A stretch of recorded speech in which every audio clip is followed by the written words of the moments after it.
Solution of differential equations using Laplace transform. Okay.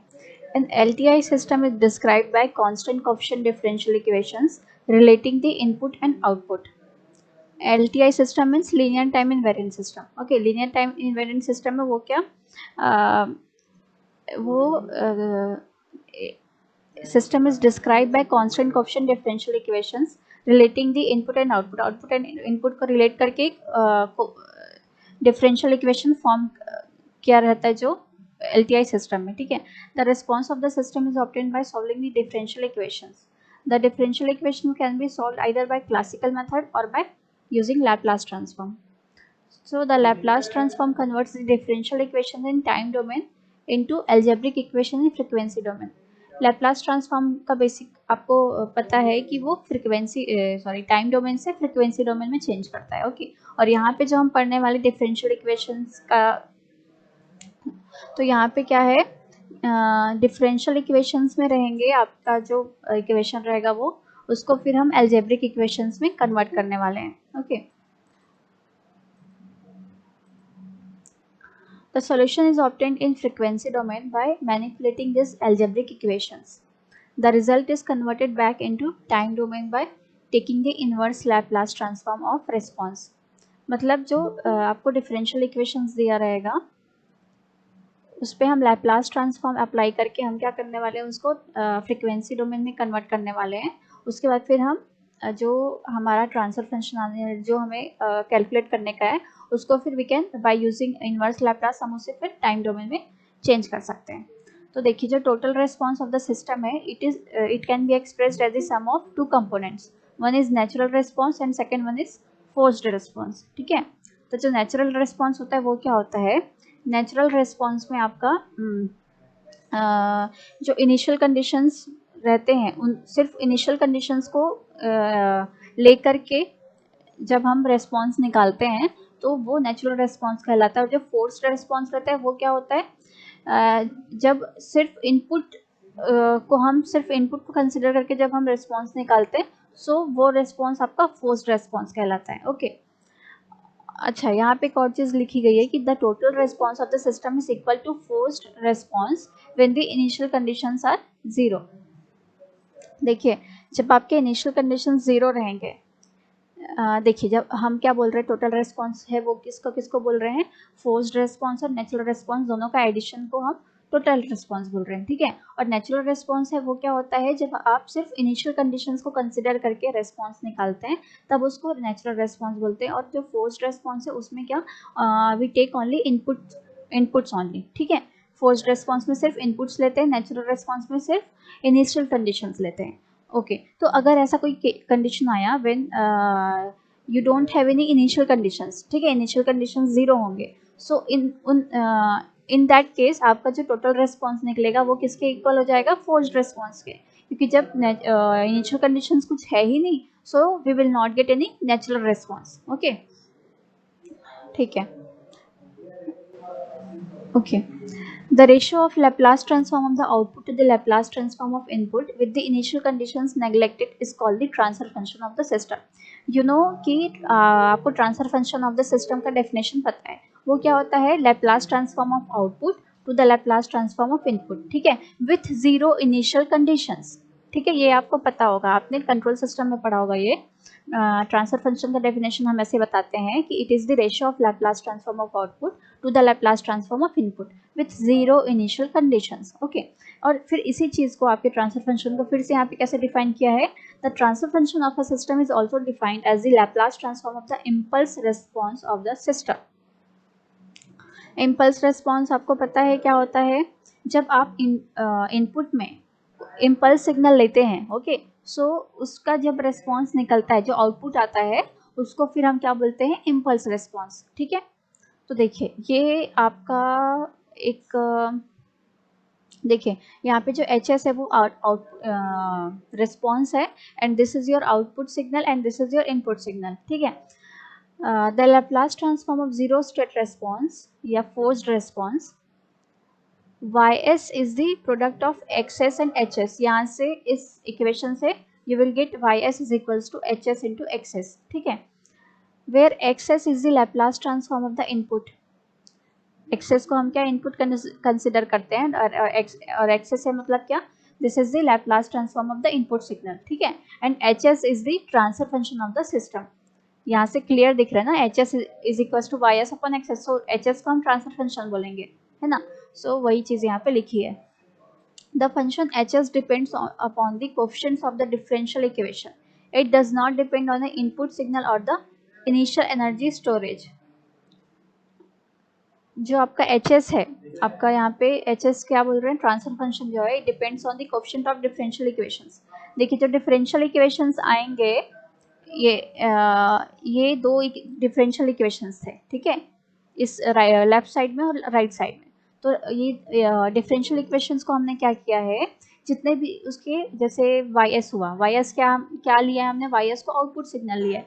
तो output signals के जितने भी कोएफिशिएंट्स थे वो उसको सबको एक साथ किया है, देखिए इस तरह से ऐड किया साथ में करके। वैसे फिर इनपुट सिग्नल के जितने भी कोएफिशिएंट्स थे उनको फिर एक साथ किया है, ओके।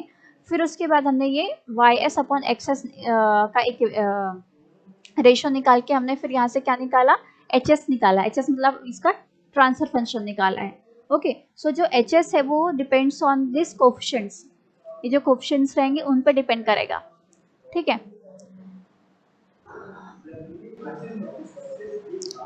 ओके, सो जो रेस्पॉन्स है, देखिए एच एस को कैसे लिखा है आपने, Y S upon X S लिखा है। सो वाई एस को आप कैसे कैलकुलेट करेंगे, H S into x S, ये इस तरह से, ठीक है। फिर जब आप इनवर्स लैप्लास निकालेंगे तो आपको फिर ये टाइम डोमेन में मिल जाएगा इस तरह से, ठीक है।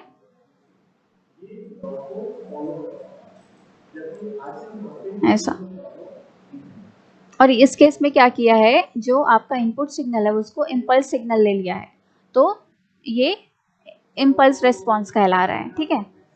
क्योंकि आपको पता है इम्पल्स रेस्पॉन्स किसको बोलते हैं, जब हम इनपुट में इम्पल्स सिग्नल लेते हैं तो उसका जब रेस्पॉन्स निकालते हैं, उसका जब आउटपुट निकालते हैं तो अब उसको हम क्या कहते हैं, इम्पल्स रेस्पॉन्स, ठीक है। तो यहाँ पे ये वही चीज़ दिखाई गई है, ओके। क्लियर हुआ आप लोगों को? अच्छा, अब देखिए यहाँ पे उसके बेस्ड न्यूमेरिकल दिया है, ठीक है। Obtain the transfer function of the system if Y T is equals to this, ये वाई टी का यहाँ पे एक्सप्रेशन दे दिया है, एक्स टी का यहाँ पे एक्सप्रेशन दे दिया है, ओके। अब आपको बोल रहा है इसका ट्रांसफर फंक्शन निकालिए। तो जब यहाँ पे कोई ऐसा कहीं पे लिखा नहीं कि कौन सा इनपुट है कौन सा आउटपुट है, ठीक है। तो अगर इस तरह से कुछ दिया नहीं है आपको, इनपुट एंड आउटपुट सिग्नल कौन है, तो हमें यूजुअली अपन को क्या करने का, ये जो वाई टी रहेगा वो अपन को आउटपुट सिग्नल एज्यूम करने का, और जो एक्स टी है वो इनपुट सिग्नल एज्यूम करने का है, ठीक है। तो अब क्या बोल रहे हैं, ट्रांसफर फंक्शन निकालने के लिए बोल रहे हैं। तो ट्रांसफर फंक्शन मतलब क्या, ट्रांसफर फंक्शन जो रहता है वो always it is in the form of Laplace transform, okay. So because of that what we have to do, we have to convert this signals into Laplace transform. तो हम x T signal जो है आपका input signal जो है उसको आप Laplace में कन्वर्ट करेंगे, आपका Y T signal which is your output signal उसको आप लैप्लास में कन्वर्ट करेंगे, ओके।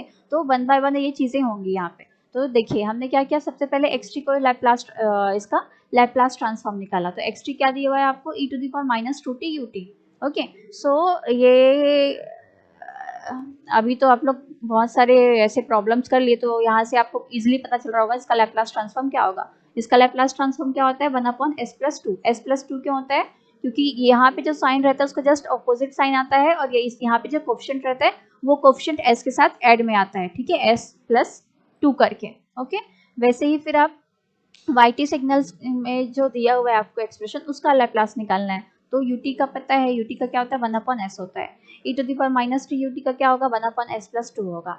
इसका क्या होगा, ये माइनस साइन है तो minus sign as it is यहाँ पे रखेंगे, और ये इसका इस इतने का क्या होगा, one upon S plus three होगा, ओके। वैसे ही यहाँ पे माइनस साइन आगे निकालने का, फिर इतने का क्या होगा, one upon S plus four होगा, ठीक है। फिर हमने यहाँ पे नेक्स्ट स्टेप में क्या किया, ये स्टेप में क्या किया, इसको सिंप्लीफाई किया है। तो इसका बेस सेम कर दिया। तो बेस सेम करने के लिए क्या किया, जितने भी कोफिशिएंट्स थे सभी के डिनोमिनेटर में उसको मल्टीप्लाई कर दिया। उसके बाद फिर न्यूमरेटर को बैलेंस करने के लिए देखिए वन बाय एस है, ठीक है। तो वन बाय एस है, और मैं डिनोमिनेटर में मैं क्या कर रही हूँ, तीनों जो सब ये जो चार फैक्टर्स हैं इस चारों को मैं मल्टीप्लाई कर रही हूँ। ओके, तो यहाँ पे इसके न्यूमरेटर में क्या आना चाहिए, एस को छोड़ के बाकी तीनों चीजें आएंगी ना मल्टीप्लाई में। सो ये देखिए यहाँ से लेके यहाँ तक, ठीक है, ये s+1 into s+3 into s+4। Okay, फिर यहाँ पे क्या आएगा, ये वाला फैक्टर छोड़ के बाकी ये तीन कोएफिशिएंट्स आएंगे। सो यहाँ पे s होगा, s+3 होगा, s+4, they all will be in multiplied form. ठीक है, अब फिर यहाँ पे माइनस मैंने ये साइन मैंने बाहर निकाला। अब यहाँ पे क्या आना चाहिए, s+3 तो नीचे में दिया vaso, accept s+3 s+1 s+4, ये देखिए ये इतना आ गया। ठीक है, वैसे फिर ये वाले फैक्टर के लिए फिर क्या आएगा, s+4 को छोड़ के बाकी जो तीन है वो आएंगे, मतलब s into s+1 into s+3 यहाँ पे। ठीक है, तो ये आपने सिंप्लीफाई कर दिया। उसके बाद फिर हमें और इसको और थोड़ा सिंप्लीफाई करने का, ये सारे जो मल्टीप्लाई वाले हैं उसको मल्टीप्लाई करेंगे, है ना, 1 बाय 1 मल्टीप्लाई करेंगे। तो जब पूरा मल्टीप्लिकेशन हो जाएगा then we will get this expression. ठीक है, ys का, और xs का तो सिंपल था, ये था। ठीक है, अब हमको क्या करना है, हमको ट्रांसफर फंक्शन निकालना है। तो ट्रांसफर फंक्शन क्या होता है, output Laplace transform of output upon Laplace transform of input, है ना। सो देखिए ये वाला मैंने ये आपका आउटपुट सिग्नल आ गया, या ये यहाँ से लिया मैंने, और आपका जो इनपुट सिग्नल है वो डिवाइड बाय इनपुट सिग्नल लिख दिया यहाँ पे। फिर उसके बाद आगे फिर ये सिंप्लीफाई किया, फिर मैंने मुझे ये मिल गया expression. So this is my final expression and this is a transfer function of given system. Okay, is this clear?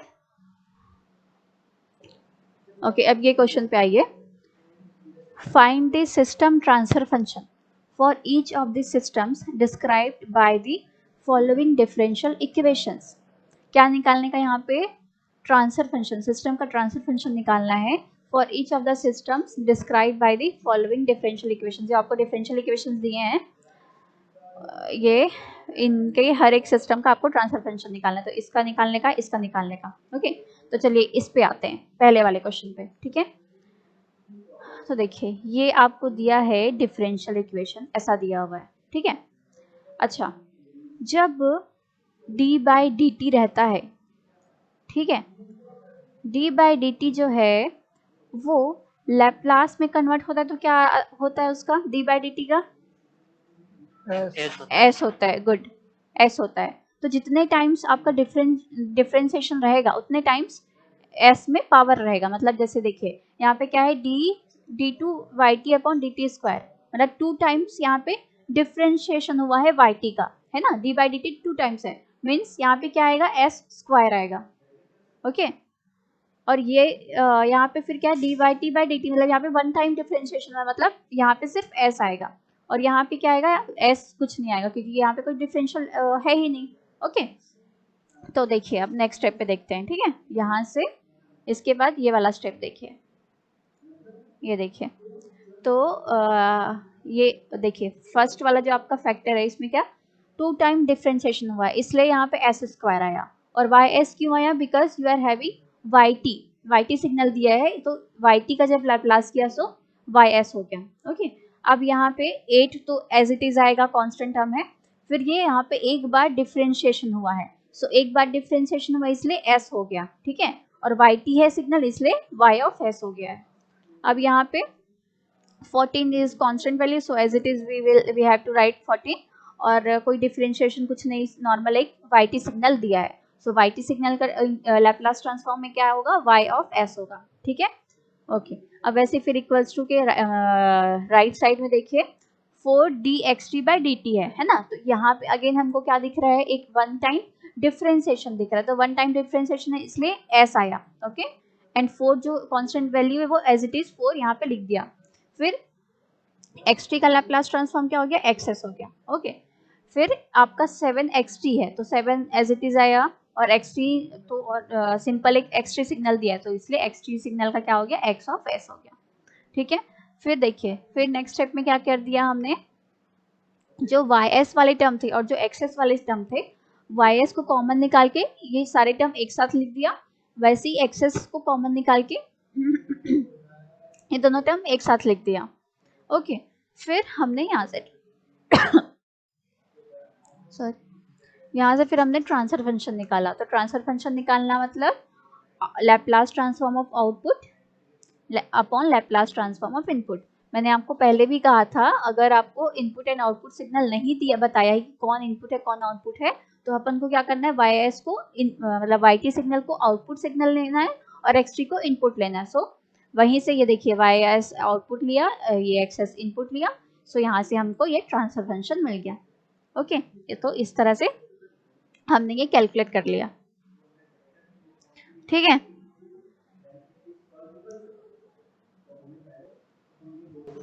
Okay, now for second question, this is your given differential equation. Okay, अब again same चीज हमें करनी है यहाँ पे। Okay, so next step में आते हैं।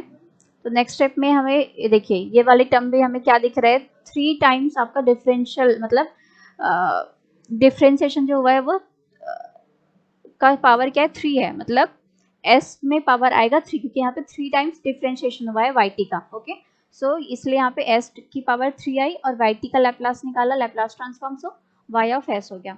ओके, फिर वैसे ही सेकंड टर्म देखिए, तो सेकंड टर्म में 5 कांस्टेंट है तो एज इट इज आया, फिर 2 टाइम्स डिफरेंशिएशन मतलब s स्क्वायर आ गया। ओके, एंड yt का y ऑफ s हो गया। ओके, फिर प्लस 12, ये कांस्टेंट वैल्यू तो 12 एज इट इज, और क्योंकि 1 टाइम डिफरेंशिएशन है तो s हो गया, yt का y ऑफ s हो गया, प्लस 6 ऑफ yt, क्योंकि यहाँ पे कोई डिफरेंशियल कुछ नहीं है, नॉर्मल एक yt सिग्नल है, सो y ऑफ s होगा yt का, एंड 6 एज इट इज आ जाएगा यहाँ पे। Now equals to right side में देखिए, ये जो टर्म है इसमें 2 टाइम्स डिफरेंशिएशन है। ओके, तो 2 टाइम्स डिफरेंशिएशन मतलब s स्क्वायर आएगा, मतलब 2s स्क्वायर आया, xt का x ऑफ s हो गया। ओके, फिर ये यहाँ पे क्या है आपको 1 टाइम डिफरेंशिएशन है, मतलब 5 ऑफ s होगा x ऑफ s, ठीक है, plus 7 of x of s। Okay, अब इतना हमने कर दिया, फिर अपन को सिंपली क्या करने का है, y ऑफ s और x ऑफ s कॉमन निकालना है, फिर हमें ये ट्रांसफर फंक्शन निकालना है। Okay, so this is very easy actually. Clear हुआ यहाँ पे? ओके, तो अब आज का टॉपिक क्या है अपना, सिस्टम फंक्शन, ठीक है। ये थोड़ा थेरेटिकल टॉपिक है, मतलब थेरी में आएगा, इसमें कुछ प्रॉब्लम्स तो आएंगे नहीं, ठीक है, तो वो देखते हैं। सबसे पहले आपका सिस्टम फंक्शन के अंदर कुछ सब टॉपिक्स आएंगे, जिसमें से एक है द सिस्टम फंक्शन, ठीक है। Okay, yt output yt of a continuous time LTI system equals the convolution of the input xt and the impulse response ht। देखिए, अगर आपको इम्पल्स रिस्पॉन्स रहता है, आपके सिस्टम में इम्पल्स रिस्पॉन्स दिया है ht, इम्पल्स रिस्पॉन्स मतलब क्या बोलते हैं हम, जब आपका इनपुट सिग्नल जो है उसमें आपने इम्पल्स सिग्नल कंसिडर किया रहता है, ठीक है, तो जो रिस्पॉन्स आता है उसको इम्पल्स रिस्पॉन्स बोलते हैं, ठीक है। तो जब इम्पल्स रिस्पॉन्स के केस में हम आउटपुट कैसे निकालते हैं, yt इज इक्वल्स टू होता है xt इंटू एच टी, क्योंकि देखिए जो ये है H T, this is your impulse response, ठीक है। इम्पल्स रिस्पॉन्स मतलब impulse input, and impulse input को हम एक्स टी से डिनोट कर रहे हैं, और ये है आपका वाई टी आपका आउटपुट है। तो जो आपका इम्पल्स रिस्पॉन्स रहता है एच टी, वो क्या होता है Y T, okay, upon X T रहता है, ठीक है। एक्स टी क्या रहता है आपका, x T is your impulse signal रहता है, ठीक है। तो ये आप इसको फिर एच टी से डिनोट करते हैं, और इसको आप बोलते हो impulse response. So in case of impulse response आपको जो आउटपुट सिग्नल मिलेगा वाई टी, वो कैसे मिलता है, इस तरह से मिलता है, आप कन्वोल्यूशन लगाते हैं, हमने कन्वोल्यूशन में पढ़ा था, ये ध्यान पे है क्या? देखिए, जब आपको इम्पल्स रिस्पॉन्स दिया रहता है और साथ ही इनपुट सिग्नल दिया हुआ है, तब हम उस केस में वाई टी जो आउटपुट सिग्नल है वो कैसे निकालते हैं। अच्छा, फ्लो में नहीं आ रहा आवाज मेरा। मैं कह रही हूँ कि जब आपको इम्पल्स रिस्पॉन्स दिया रहेगा, ठीक है, कोई सिस्टम का इम्पल्स रिस्पॉन्स दिया है, ठीक है, तो इम्पल्स रिस्पॉन्स कब होता है, जब आप इनपुट में इम्पल्स सिग्नल प्रोवाइड करते हैं, ठीक है। अब वाईटी जो है आपका जो आउटपुट सिग्नल, वो कुछ भी हो सकता है ना। तो जब आप इनपुट में इम्पल्स सिग्नल प्रोवाइड करते हैं, सो उस केस में जो आपको रिस्पॉन्स मिलता है that is your impulse response. और इम्पल्स रिस्पॉन्स को हम कैसे निकालते हैं, Y T upon X T करके, ठीक है। अब जब मुझे आपको वो इम्पल्स रिस्पॉन्स का जो सिस्टम है उसमें आपको अगर वाईटी पता नहीं है कि वाईटी जो आपका आउटपुट सिग्नल वो क्या होगा, सो आप वो कैसे निकालते हैं, xt which is your input signal convolution with ht which is your impulse response. तो ये आप ऑपरेशन करके आप yt की वैल्यू निकालते हैं, आउटपुट की वैल्यू निकालते हैं, ठीक है। अब फिर इसी चीज को जब हम लैप्लास में कन्वर्ट करेंगे, ठीक है, तो लैप्लास में कन्वर्ट करने के बाद जो आपका कन्वोल्यूशन साइन रहता है, ठीक है, वो हट जाता है और नॉर्मली मल्टीप्लिकेशन आ जाता है दोनों सिग्नल के बीच। तो देखिए yt मतलब ये पूरे सिस्टम को जब हम लैप्लास में कन्वर्ट करेंगे तो क्या होता है, लैप्लास ट्रांसफॉर्म में कन्वर्ट करने के बाद yt आपका ys हो जाएगा और xt हो जाएगा xs और ht hs हो जाएगा, और इनके बीच ये जो कन्वोल्यूशन वाला साइन है ना वो हट जाता है और नॉर्मली मल्टीप्लिकेशन हो जाता है दोनों सिग्नल का, ठीक है। Okay, ys xs hr are the Laplace transform of yt xt ht, ठीक है। Equation 3.36 can be expressed as, अब देखिए ये जो एक्सप्रेशन अभी हमने लिखा है इसी को हम इस तरह से भी लिख सकते हैं, hs is equals to ys upon xs, ठीक है। अब हम यहाँ से ये बोल सकते हैं कि जो hs है it is our transfer function या सिस्टम फंक्शन, ठीक है। ये देखिए hs of ht, Laplace transform hs of ht का जो लैप्लास ट्रांसफॉर्म आया hs, it is referred as the system function या फिर transfer function of the system, okay. तो ये ब्लॉक डायग्राम से देखिए कैसे यहाँ पे एक्सप्रेस किया है इसको, xt इनपुट सिग्नल हुआ, yt आपका आउटपुट सिग्नल हुआ। अब इसके बीच जो, क्योंकि मैंने क्या बताया आपको कि xt को हमने जो इनपुट सिग्नल है उसमें मैंने क्या प्रोवाइड किया है, इम्पल्स सिग्नल प्रोवाइड किया है, okay. So because of that आपको ये इम्पल्स रेस्पॉन्स मिला। तो ये ब्लॉक डायग्राम से उस सिस्टम को एक्सप्रेस किया गया है, ठीक है। एंड yt का एक्सप्रेशन देखिए, xt convolution with ht, okay. वही फिर जब हमने ये लैप्लास ट्रांसफॉर्म किया तो ये इस तरह से हो गया, xs आ गया आपका, ये इम्पल्स रेस्पॉन्स hs आ गया, ys आ गया, और ys को कैसे हमने रिप्रेजेंट किया है, xs इंटू hs से, ठीक है।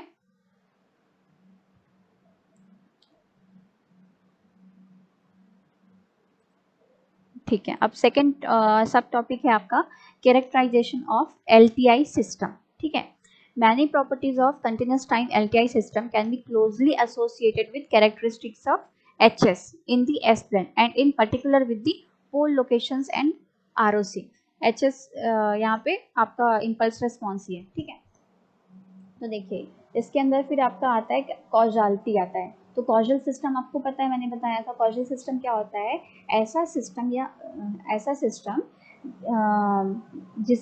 जिसका जो आउटपुट है वो उसके इनपुट के